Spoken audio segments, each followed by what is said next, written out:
don't. Just want to relay a few things that's coming from the chat room that said that we need our men to be healthy, to be that hero. Amen. They're definitely agreeing with all that's being said by the panel. We thank you so very much for your comments.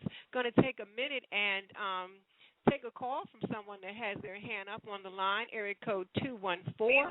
You've reached Gumbo for the Soul. Hello, 214. No, share your 214. Okay, they're busy talking. All right, so we're going to get back to you, Mr. Gerald Greene. Now, on a lighter side of the conversations, again, we thank our creator that both of our gentlemen here who are have come through their challenges are celebrating their victory and continuous health and are definitely getting the word out to all, as well as our brother Bruce, just fine men in our community as well. But gentlemen, Tony and Gerald, this question is for you. While you were going through this, both of you had the support of your significant others, which is a wonderful thing. Unfortunately, everybody doesn't get that. But, I know they were waiting on you and just helping you be comfortable and just giving you their all. Was there ever a time, and be honest, that pampering got so good to you that after a while your wife had to put her foot down and say, enough is enough. You're better now. You can do this yourself. Was there ever a time that, after this was all over with, you kind of got used to that good stuff? Gerald, you can go first.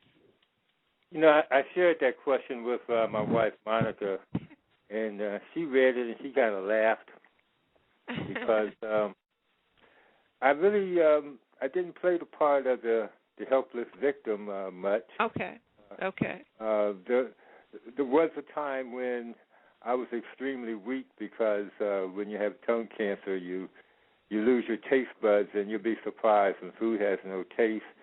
You have no desire to eat, and plus I had a real irritated throat because of the radiation.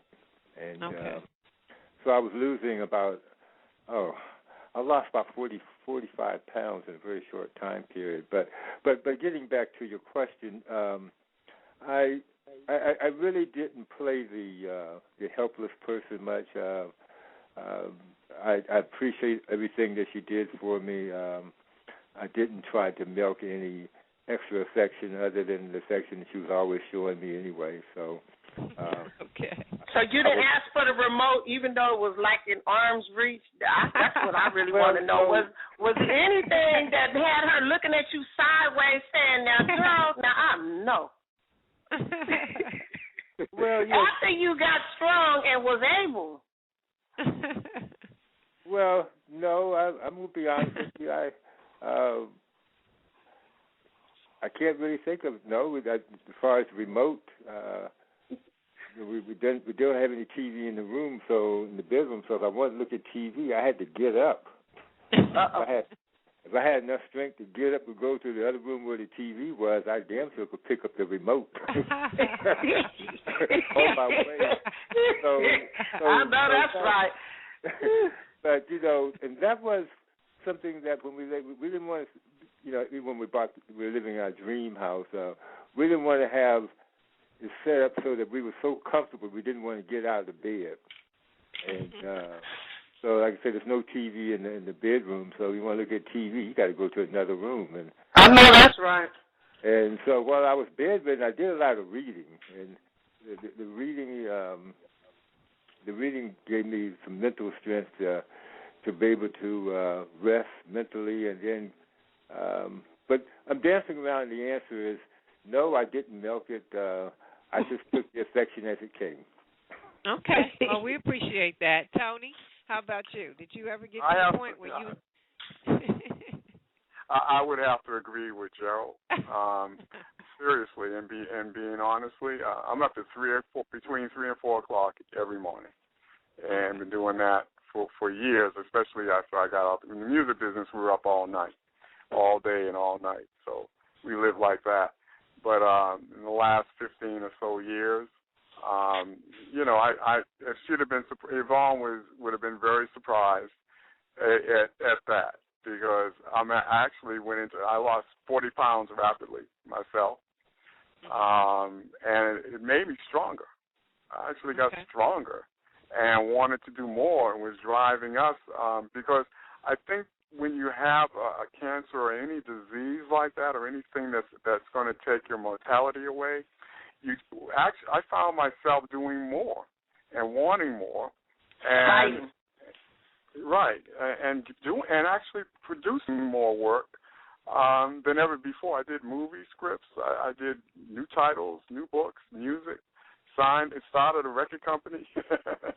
I did a whole lot of things that would have, and so by doing that, I don't have, I get pampered anyway, so I don't even. It's always that way with on. We have good wives. I think we have good wives who have always seen to us well. Give those ladies a hand. There you go. There you go. We thank them well, that's definitely me. And know that they have strong men. So they would have been very disappointed outside, and I'm outside of pure death, and then she still would say, "Wake up, get up," because they're used to seeing us produce and do things and make things happen. And so, and I'm a believer: if you're sick, you're sick. Be in bed. And when I was sick, I was in bed. When I'm well, I'm up. And I walked. I would come out the hospital, and the next day, I don't care if it's just walking around the house. That's what I do. I walk, and just because that makes you strong, you got to breathe, and you got to keep that exercise thing going. That your immune system is what's going to kill you if you don't keep it up. And there's a lot of things you got to do during the day, as Gerald would tell you, that we don't want to talk about here, but there's a lot of things you got to do, and there's pain involved, there's medication involved, there's bad things that are going in your body all the time.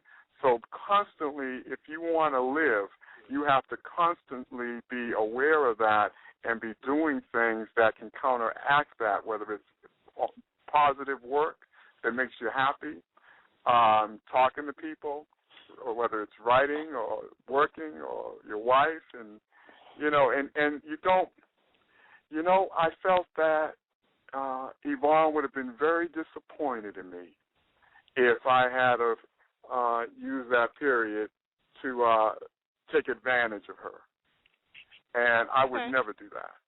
Well, that's wonderful, and I'm sure that you will agree that it's a mind, body, and spiritual journey. Dealing with definitely, all has to be addressed on a constant basis in order to survive it. And both of you definitely have addressed that, and I'm very, very proud and happy for you. And so we've come to the part of the show where we want to say again, thank you so very much for your guidance, for your words of wisdom. First of all, for being a person that was able to come out and talk about your challenge and have able to celebrate that you're no longer dealing with it. We want to get on a lighter side of what's going on in your life. I want to start with Bruce.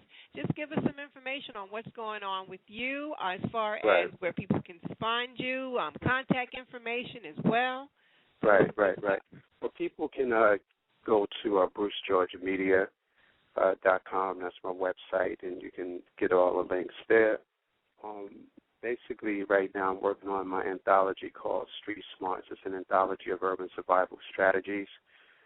Brother Rose is in it. I'm excited about that, and a whole host of others. I'm just really grateful for that. It's a literary anthology, or not a literary anthology. It's an anthology basically about all of the ways that black and brown and red folk survive, from home remedies to so-called ghetto recipes, to the urban banking system, to the pyramid scheme, to the pawn shop hustle, you name it.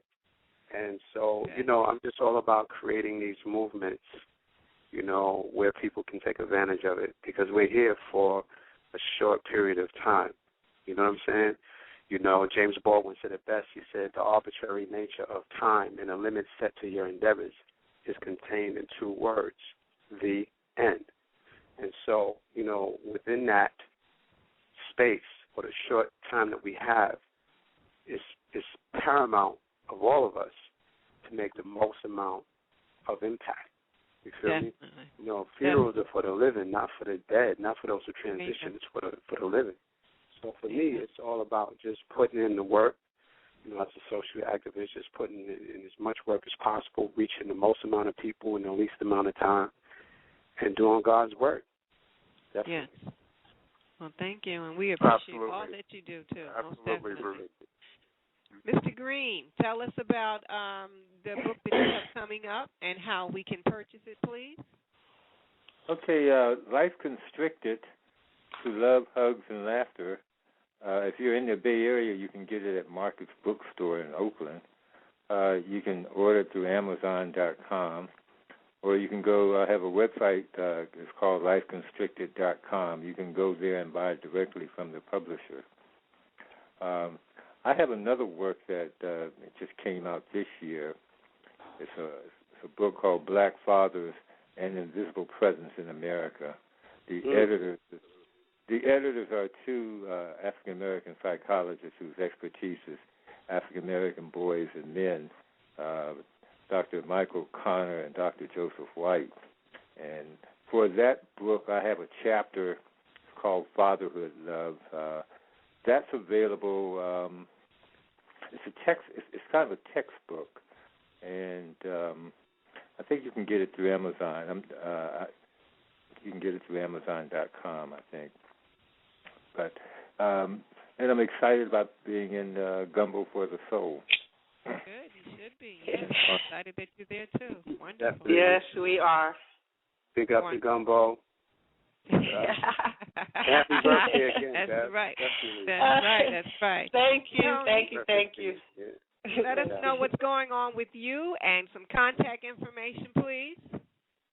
Oh, certainly. I'm just so happy to be here. And with you, Rachel, with you have the Voices of Wisdom, Val, and yes.